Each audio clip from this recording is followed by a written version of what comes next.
Vamos abrir as nossas Bíblias em Romanos capítulo 14. Romanos 14, versículos 13 até o 23. E que Deus nos abençoe.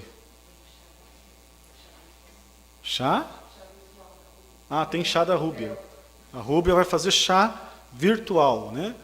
Então, então tá no grupo da igreja, né? Nem todos estão sabendo, como é o pastor que também não acompanha muita coisa, né?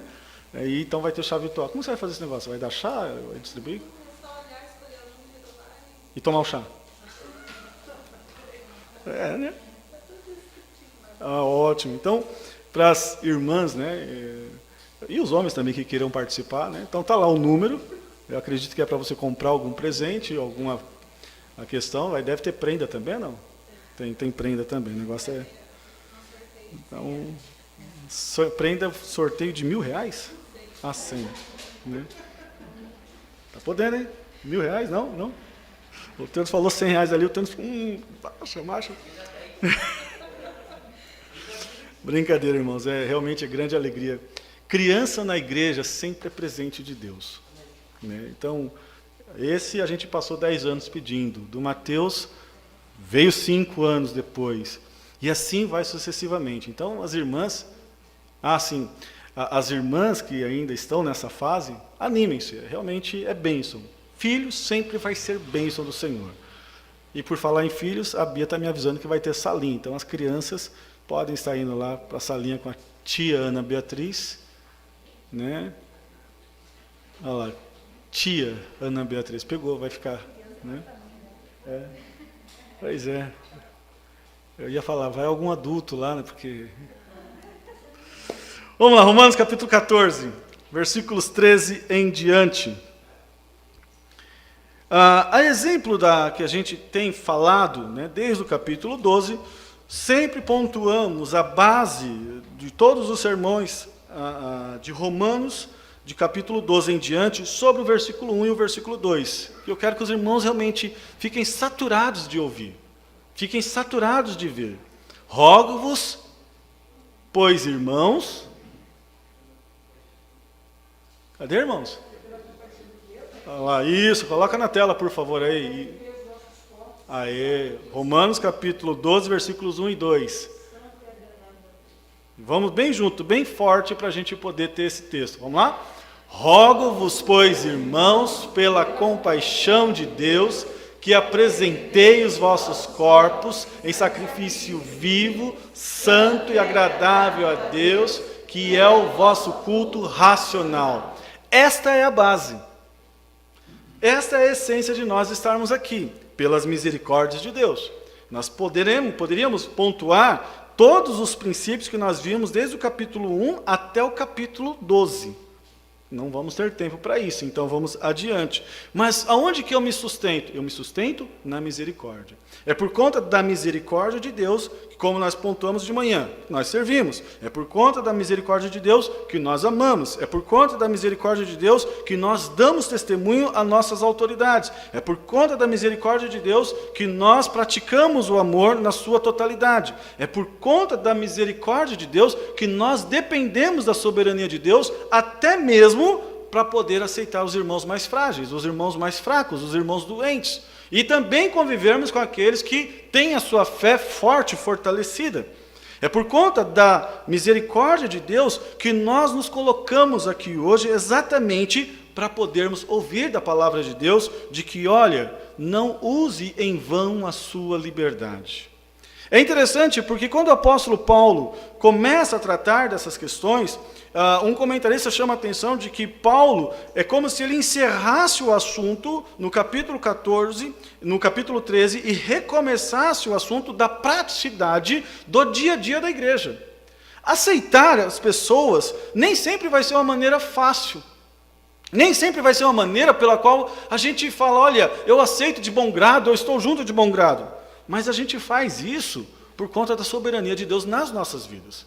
E aqui que é interessante, porque quando a gente depende da ação soberana do Senhor, nós começamos a entender de que as coisas podem ir, às vezes, sendo favoráveis ou contrárias, nós descansamos no cuidado de Deus. Sabemos que Deus está no controle. Sabemos que Deus está agindo em comum acordo. É por isso que nós necessitamos e precisamos sempre voltar os olhos, pelo menos para essas 3 áreas que foram citadas pela manhã, a qual a gente pode ponderar aqui. Você tem que aceitar o seu irmão, principalmente por conta da soberania de Deus. Você tem que aceitar o seu irmão porque você precisa compreender de que você e ele estão na presença do Senhor. Não tem ninguém melhor. Você precisa aceitar o seu irmão, porque você tem esperança em Cristo Jesus quando você olha para o tribunal de Cristo. Mas quando nós olhamos para o texto de Romanos 14, versículos 13 até o versículo 23, onde o apóstolo Paulo chama a nossa atenção sobre a nossa liberdade, chama a nossa atenção sobre a maneira como nós devemos lidar com isso de uma forma mais prática, ou seja, agora ele vai deixar de olhar para a ação de Deus e vai olhar para o que a gente pode fazer. Então a gente começa a entender e compreender de que essa liberdade que nós temos em Cristo Jesus, ela não é apenas algo a ser descrito nas palavras, mas também na praticidade e no dia a dia. Vamos ao texto. Assim que não nos julguemos mais uns aos outros. Versículo 13 do capítulo 14. Antes, seja vosso propósito não pôr tropeço ou escândalo ao irmão.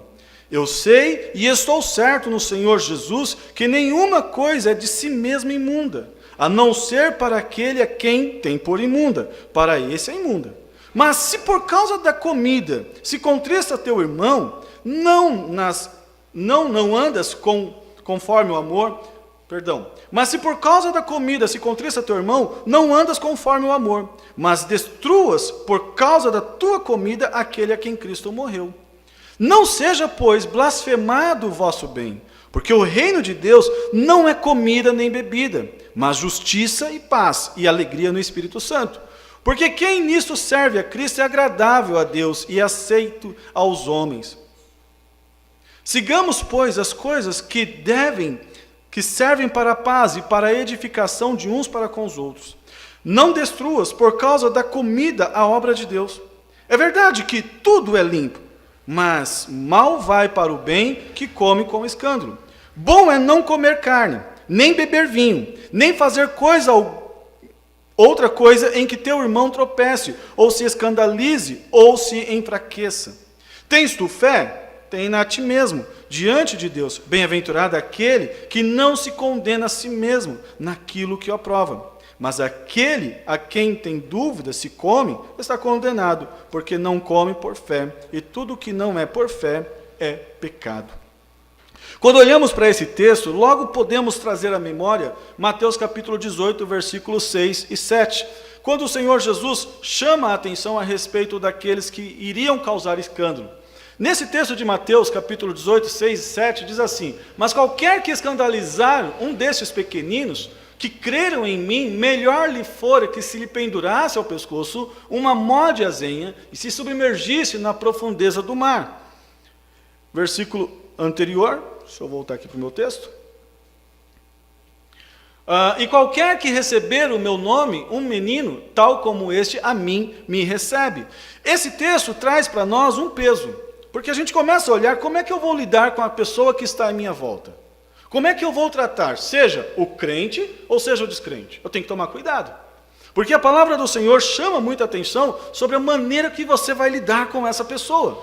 Então, logo nos preocupamos quando o nosso comportamento diante dos nossos irmãos, ou aqueles que ainda não creram, pelo que eles podem estar olhando para as nossas vidas e vendo em nós qualquer questão que não venha a glorificar o nome de Deus. Quando nós pontuamos isso, olhando para o apóstolo Paulo, Paulo vai chamar a atenção em 1 Coríntios 6,12, dizendo o seguinte: todas as coisas me são lícitas. Porém, a grande questão é que muitos crentes pegam essa primeira base e se fortificam na sua total independência. E nessa independência corre alguns problemas, corre alguns atos extravagantes, tipo assédios morais ou não morais para com a consciência cristã alheia. É importante, então, que nesse texto nós possamos olhar para esses fracos na fé e pontuarmos como o apóstolo Paulo realmente faz lá em 1 Coríntios. Posso todas as coisas naquele que me fortalece. Porém, é importante frisar que em todas as coisas, A primeira é que nem todas as coisas me convêm. E a segunda é que nem todas as coisas vão edificar. 1 Coríntios capítulo 10, versículo 23. A terceira, que a gente precisa entender, é que quando nós temos essa liberdade em Cristo Jesus, nós precisamos correr, buscar, sim, como diz ao capítulo 9, versículo 23 de 1 Coríntios. Vamos lá rapidinho para esse texto? 1 Coríntios capítulo 9, versículo 23. E eu faço isso por causa do Evangelho, para ser também participante dele. Tem algo que tem que nortear as nossas vidas. Tem algo que tem que fazer a gente respirar. É o Evangelho. O que é o Evangelho? Segundo Romanos, é o poder de Deus para a salvação de todo aquele que crê. Eu preciso entender de que na minha liberdade, ela está pautada sobre o Evangelho. O Evangelho me dá realmente liberdade? Claro que dá. O Evangelho me tira o peso e o fardo? Claro que tira. Mas o Evangelho também me coloca responsabilidade diante do Senhor. E é isso que o apóstolo Paulo então está chamando a atenção em Romanos capítulo 14, chamando e descrevendo para a gente que diante desses irmãos que são frágeis, diante desses irmãos que às vezes acabam tendo circunstâncias que não são as mesmas nossas, nós precisamos tomar cuidado para não escandalizá-los ou para não causar tropeço sobre eles. É aqui que a gente precisa entrar e olhar sobre aquilo que o apóstolo Paulo destaca para nós.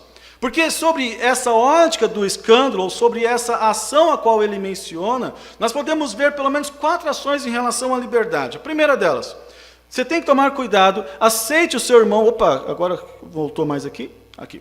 A nossa liberdade não pode colocar nenhum tropeço ou escândalo para o nosso irmão.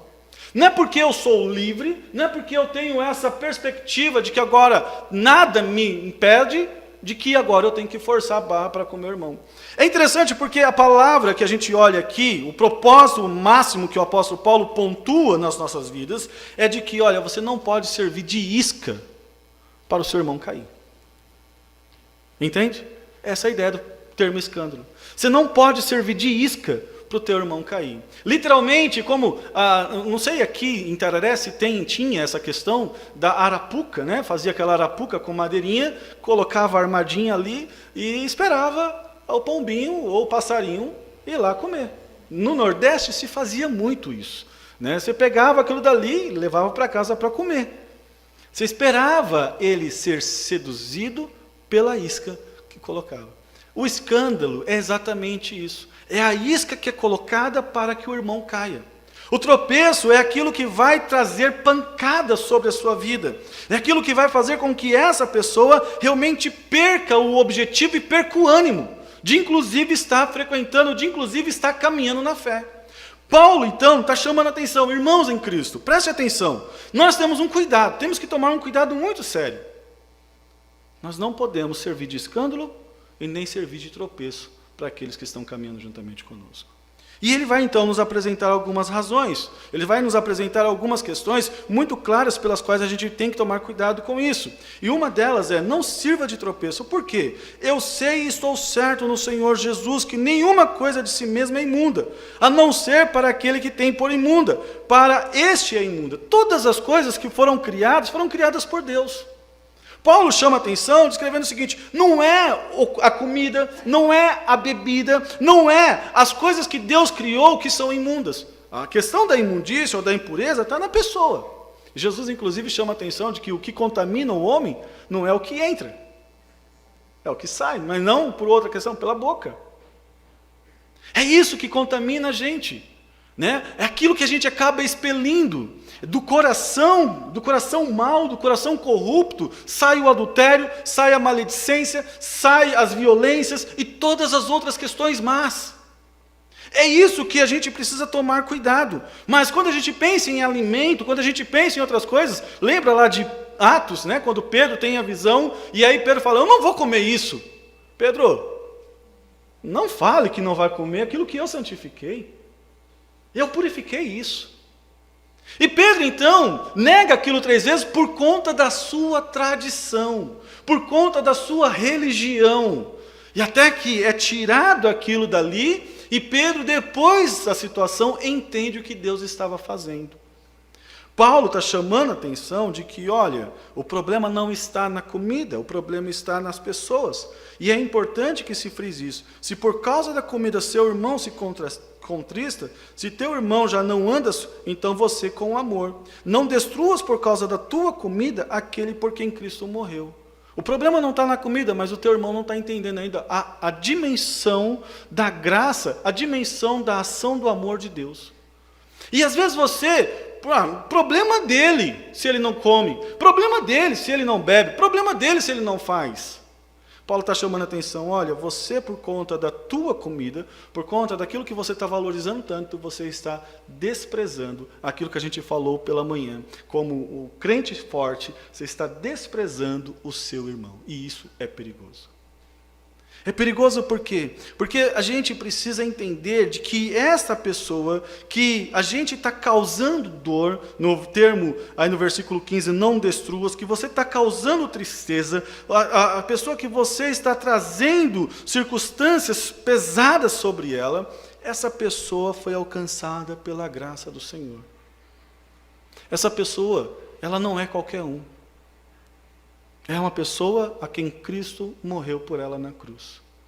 E quando você ou eu fazemos isso, nós estamos definitivamente indo contra aquilo que Cristo fez. Então não seja, pois, blasfemado o vosso bem, porque o reino de Deus não é comida nem bebida. O reino de Deus não consiste nos usos e costumes, nas nossas práticas religiosas. Em que consiste o reino de Deus? Veja lá 1 Coríntios capítulo 4, versículo 20. 1 Coríntios capítulo 4, versículo 20. O reino de Deus não consiste em palavra, mas em poder. E Paulo vai chamar a atenção no versículo 17, também destacando, porque o reino de Deus não é conhecido como bebida, ou comida ou bebida, mas em justiça, em paz e em alegria no Espírito Santo. Justiça é interessante porque quando a gente olha para o texto de Romanos capítulo 6, versículo 19, a gente vai ver a ação da justiça de Deus nas nossas vidas. Veja lá, Romanos capítulo 6, versículo 19.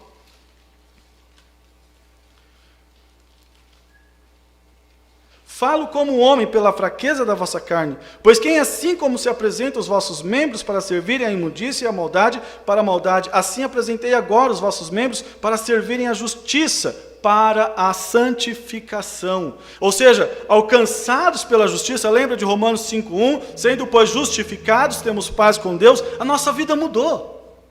Mudou, não temos mais o alicerce, não temos mais a âncora no pecado.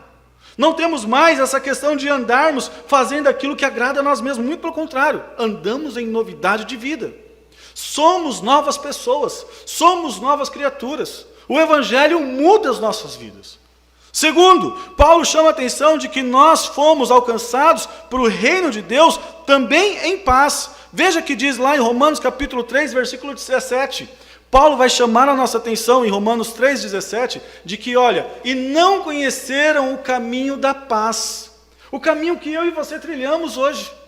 No livro de Colossenses é interessante, porque a gente percebe que a paz de Deus é essa paz que excede, que norteia, que traz discernimento para todos nós. Veja lá. E a paz de Deus, versículo 15 do capítulo 3, para a qual também fossem chamados em um corpo, dominem vossos corações e sejam agradecidos. É interessante porque o apóstolo Paulo destaca que aquele que encontrou com essa justiça, aquele que encontrou com esse poder de Deus, tem algo reinando no seu coração.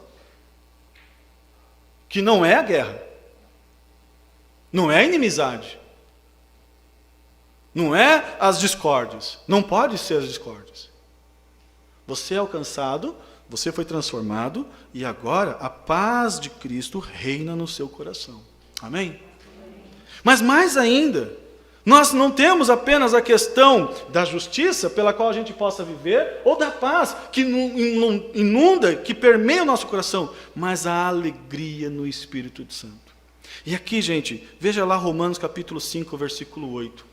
Romanos 5 é um texto clássico para a questão da justiça de Deus, da justificação do Senhor. Mas quando a gente olha isso, mas Deus prova o seu amor para conosco, em que Cristo morreu por nós, sendo nós ainda pecadores. A nossa alegria, ela depende das circunstâncias. A nossa alegria, ela depende do momento que a gente está vivenciando. Esses dias eu estava meio cabisbaixo, meio chorocochô, né? Não sei se vocês conhecem esse termo, mas meio assim, meio requenguela, meio lá, meio cá. E aí eu peguei essa questão de leitura e tudo, eu falei, eu vou ler um outro livro. Eu não vou ler os livros que eu estou lendo habitual, vou ler um outro texto. E aí eu peguei o título lá, contentamento. Percebe como que às vezes a gente deixa de se contentar no Senhor? Como que às vezes a gente procura nas coisas, como que a gente procura nas pessoas, como a gente procura na circunstância a nossa alegria. Mas a nossa alegria não tem que estar nessas coisas, não tem que estar nas pessoas, não tem que estar nas coisas, não tem que estar naquilo que a gente está vivenciando. Veja, por exemplo, quando Paulo chama atenção em Filipenses capítulo 4. Veja o que ele vai dizer para aqueles irmãos daquela igreja. Olha, versículo 10 em diante. Ora, muito me alegrei no Senhor, por finalmente reviver a vossa lembrança de mim, pois já tinhais lembrado, mas não tinha tido oportunidade. Não digo isso por necessidade. Por quê? Por quê? Aprendi a contentar-me com o que tenho. Como é que se aprende a contentar com o que você tem? Opa, eu tenho uma família, me contento com isso. E se Deus tirar a família? Como fez o caso de Jó. Opa, eu tenho uma casa, maravilha. A gente conseguiu, pela graça de Deus, está pagando aí, talvez até, acho que Cristo volta, a gente ainda continua pagando, né? Um terreninho. E aí tem que construir a casa. E aí, imaginou se eu constrói a casa, glória a Deus, alegria no coração. Aí vem IPTU, vem todas as questões, aí você começa, puxa vida, e agora? E talvez venha algum plano de um governo maluco aí e leva a tua casa. A tua alegria ali foi embora. Talvez a tua alegria consista nos seus diplomas, naquilo que você é. E aí você começa a vivenciar, e depois, como a gente conhece algumas pessoas, que chega a fase da idade avançada, e você vê a parede lotada de diploma. E uma vez eu fui à casa de um pastor, ninguém sabia que ele era advogado, mestre e tudo mais.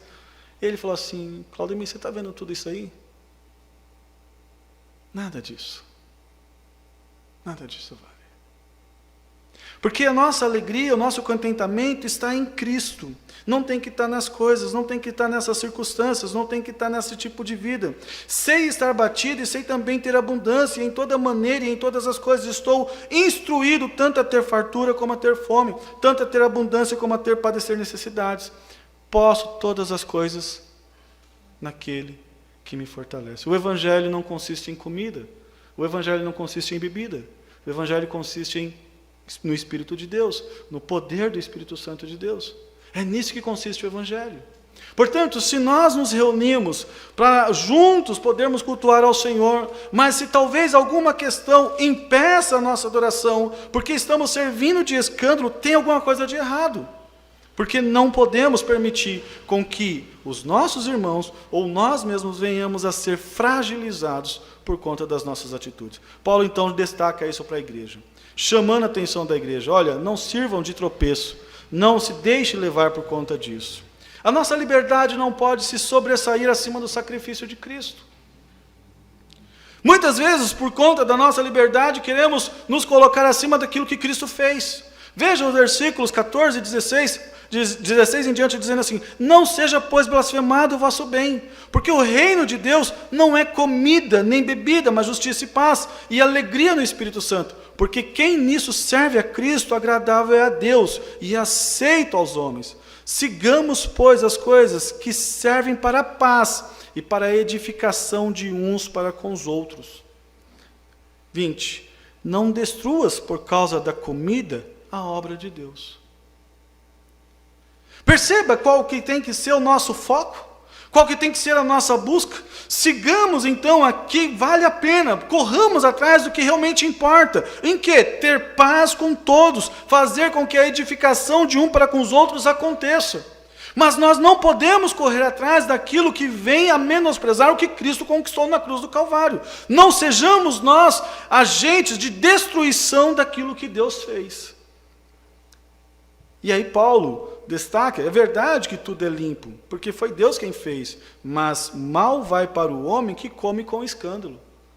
E a pessoa que Paulo está destacando e chamando a minha atenção e a tua atenção, é aquela pessoa que às vezes ele ficava na sua casa e ele não se envolvia, como a gente brincou até pela manhã, em comer carne, porque ele achava que a carne iria trazer algum pecado para ele, e então ele se abstinha daquilo. E o outro que comia carne começava a criticá-lo, começava a ofendê-lo. Paulo então está chamando a atenção, não pode acontecer isso no meio da comunidade de pessoas que servem ao Senhor. Não pode acontecer. Primeiro por quê? Porque se isso acontece, vocês estão servindo de escândalo, vocês estão servindo de isca para que o seu irmão caia. E quando o seu irmão cai por causa de você, vocês estão anulando aquilo que Cristo fez. Vocês estão colocando em xeque a ação do Senhor. Jesus pagou um alto preço para que o teu irmão estivesse junto com você. Jesus pagou um alto preço. Versículo 15, não destruas por causa da tua comida aquele por quem Cristo morreu. Jesus pagou um alto preço para que nós pudéssemos estar reunidos. É interessante porque quando a gente começa a compreender isso e entender o que realmente importa, não vai ser a comida que então vai destruir aquilo que Deus construiu. Não vai ser a bebida, não vai ser o meu uso e costume. Por quê? Porque eu que sou cristão, eu que sou forte, eu que entendo a fé, eu que compreendo o que Deus fez, eu vou abrir mão. É literalmente isso, eu vou abrir mão por conta do meu irmão. É verdade? Sim. Bom é não comer carne, nem beber vinho. A melhor coisa que tem. Por que é a melhor coisa que tem? Não é porque aquilo é ruim, mas se aquilo prejudica meu irmão. Então, se eu vou fazer algo que prejudica o meu irmão, não vou fazer. Ou se eu vou fazer algo que não seja para que ele venha se escandalizar. O amor cristão tem que levar a gente a ações extremas pela vida do outro. O amor cristão tem que fazer a gente se condoer para que o outro cresça. Lembra do princípio de João Batista? Importa que ele cresça e que eu diminua? É isso que tem que ser nas nossas vidas constantemente. Eu vivo para que o outro cresça. É claro que nós somos pecadores. O egoísmo está em nosso coração. A raiva, o ódio, a arrogância está no nosso coração. E às vezes a gente permite com que esse tipo de situação aflore gradativamente. E a gente começa então a pisar no outro. Está me criticando porque eu comi picanha assada? O problema é dele. Né? O problema é que não tem condições de comprar. Eu tenho, ótimo. Está me criticando porque eu bebi vinho? O problema é dele. Irmãos, não é o problema dele. O problema é meu. O problema é teu. Nós não devemos fazer algo que venha trazer escândalo para o nosso irmão, porque senão nós estamos exatamente caindo no risco de, como diz lá o texto de Mateus, pendurarmos uma mó de azenha para ser lançado. O cuidado que a gente tem que ter com uns com os outros. É interessante porque antigamente, bem antigamente, quando você vinha uma pessoa meio que caminhando em torno do pecado, você corria até aquela pessoa, olha, toma cuidado, isso daqui é perigoso, olha, ou então vinha até a igreja, até geravam uma questão de fofocaiada, mas alguns faziam por cuidado, e olha, eu vi o irmão lá numa situação crítica, precisamos cuidar dele, precisamos ir atrás dele. E hoje? Se a gente vê alguém numa situação dessa, deixa ele lá. Por que a gente vai se incomodar? É teu irmão, é meu irmão, foi alcançado pelo sangue do mesmo Cristo. Nós precisamos entender e compreender a importância do outro nas nossas vidas. Paulo então descreve para a gente, bom é não comer carne, nem beber vinho, nem fazer outra coisa em que teu irmão tropece, ou se escandalize, ou se enfraqueça. Tens tu fé? Tenha a ti mesmo diante de Deus. Bem-aventurado aquele que não condena a si mesmo naquilo que aprova. Viva a praticidade do cristianismo autêntico. Não apenas aquilo que é momentâneo de boca ou de lábios. E às vezes a gente canta, a gente louva. Ontem eu disse para os jovens, olha, a parte que mais pecamos é quando a gente está cantando. Lembra aquele cântico? Aperte a mão do seu irmão, dê um sorriso para ele. Uma vez alguém fez isso com raiva. Como é precioso, irmão, estar bem junto de ti, mas eu não quero contato com você. Tem errado. Está errado isso. Paulo chama a atenção de que, olha, a tua prática como cristão tem que realmente nortear a tua vida. Mas tome cuidado naquilo que você está fazendo, naquilo que você está praticando. Porque se você come comida ou bebe com dúvida, então isso já não provém de Deus, realmente é o pecado que está reinando no teu coração. Nós vamos ainda continuar nesse assunto no capítulo 15. Mas Paulo, chamando a nossa atenção nesse capítulo 14, ele descreve para a gente de que sim, a soberania de Deus é algo vitalício e importante na vida do cristão, porque ajuda a gente a passar pelos problemas com os irmãos, lidando um com o outro.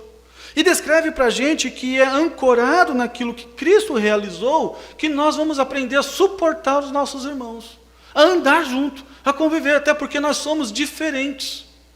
Nós temos diferenças, mas na nossa diferença, o que não pode se sobressair é, às vezes, a minha arrogância e o meu querer de, olha, eu estou na minha liberdade, eu estou fazendo aquilo que eu entendo que é correto e problema teu. Não, meu irmão. Quando isso acontece, você tem que se negar para que o teu irmão cresça. Na minha liberdade, eu não posso permitir com que o sacrifício de Cristo seja anulado. Eu não posso permitir com que qualquer circunstância venha manchar o que Cristo fez. Eu vivo para glorificar o nome de Deus. E para eu glorificar o nome de Deus, eu preciso de você. Eu necessito de você. Eu vivo para que a liberdade consista-se exatamente numa busca de uma plenitude do reino de Deus. O Espírito Santo de Deus, o reino dos céus, consiste exatamente no poder do Espírito, em justiça, em paz e em alegria. Se não for isso que motiva o nosso coração na vida cristã, alguma coisa está fora. Alguma coisa está errada. A nossa liberdade realmente tem que ser um estímulo para abençoar o outro. A gente não está aqui para sermos cisternas. Entende essa questão de cisterna? Muita gente às vezes pensa que nós queremos ser abençoados. Não, você é um canal de bênção. Por onde você passar, você é como aquele rio que por onde ele passa, as árvores que estão em seu torno, elas frutificam, elas ficam verdes, não importa o tempo, não importa a ocasião, elas estão sempre frutificando.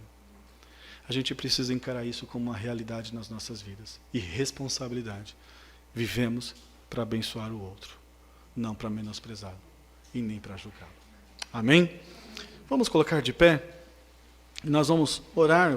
A gente não pode orar abraçando, a gente não pode orar segurando na mão, mas eu queria que você orasse pela vida do seu irmão, orasse pela vida da igreja, orasse pelas igrejas como um todo. Muitas igrejas estão sofrendo, estão passando por dificuldades, principalmente nesse período de pandemia, porque as pessoas estão deixando o cristianismo, abrindo mão do evangelho por conta da sua liberdade. E a gente precisa interceder a Deus, pedindo graça e misericórdia todas as vezes para que Ele assim conceda a sua igreja. E a igreja seja forte para viver e para mostrar o amor do Senhor Jesus Cristo estampado, destacado na sua vida prática. Vamos orar e logo em seguida nós vamos louvar ao Senhor com cânticos espirituais. Ó Deus, colocamos-nos diante do Senhor, diante de tantas situações que nós temos visto e ouvido. E como igreja, meu Deus bendito, eu quero te pedir, abençoe o meu irmão que está do meu lado. Abençoe a pessoa, Deus de amor, que o Senhor tem colocado para eu poder ser lapidado, para eu poder servir, para eu poder lapidar, para eu poder caminhar junto. Às vezes, Deus Santo, nós nos fechamos tanto em nós mesmos, naquilo que é importante para nós, que nós esquecemos de olhar o outro. E o outro foi alvo da tua ação de graça. O outro é a expressão da tua glória. Deus, quando a gente começa a olhar com essa perspectiva de que o meu irmão ou a minha irmã, eles não são apenas qualquer pessoa, eles são realmente pessoas que representam a tua glória, que representam a tua graça, que representam o Senhor nas nossas vidas, com certeza as nossas ações e as nossas atitudes mudariam. E às vezes, ó Deus de amor, nós deixamos passar de lá. Paulo chama a atenção da igreja de Roma, mas também chama a nossa atenção na igreja batista de Itararé. E se tivéssemos numa outra igreja, chamaria a atenção daquela outra igreja da mesma maneira. Porque, Deus, nós não vivemos para nós mesmos, nós vivemos para a glória do Senhor. E não existe como glorificar o Teu nome se nós não nos relacionarmos e nós vivermos em harmonia com os nossos irmãos. Não existe, Deus. Não existe, ó Deus de amor, nós querermos glorificarmos o Teu nome e não estivermos dispostos, ó Deus de amor, a nos negar em benefício do outro. É isso que consiste o poder do Evangelho nas nossas vidas, de fazer algo para o próximo, mesmo o próximo que nós não conheçamos. Deus, como é lindo quando a gente olha o Evangelho crescendo na história da igreja, porque ele cresce, ó Deus de amor, realmente impactando na vida das pessoas que estavam à sua volta. Deus, é esse tipo de evangelho que nós pedimos ao Senhor cada vez mais, que a tua salvação não seja, ó Deus de amor, apenas uma questão teórica nas nossas vidas, mas que seja a praticidade de todos os dias. Que seja, ó Deus de amor, o mecanismo, o meio pelo qual a gente evidencia Cristo diante das pessoas. Que o Teu Santo Espírito realmente, conforme diz a Tua palavra, tenha liberdade para nos conduzir, e que nós realmente vivamos a Tua justiça, vivamos, ó Deus de amor, a Tua alegria, vivamos a Tua grande paz e o Teu grande amor. Te louvamos e Te agradecemos, no precioso nome do Senhor Jesus Cristo. Continue ministrando no nosso coração através dos cânticos.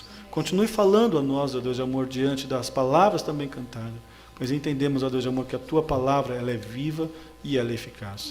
Muito obrigado por tudo isso, em nome do Senhor Jesus Cristo. Amém e amém.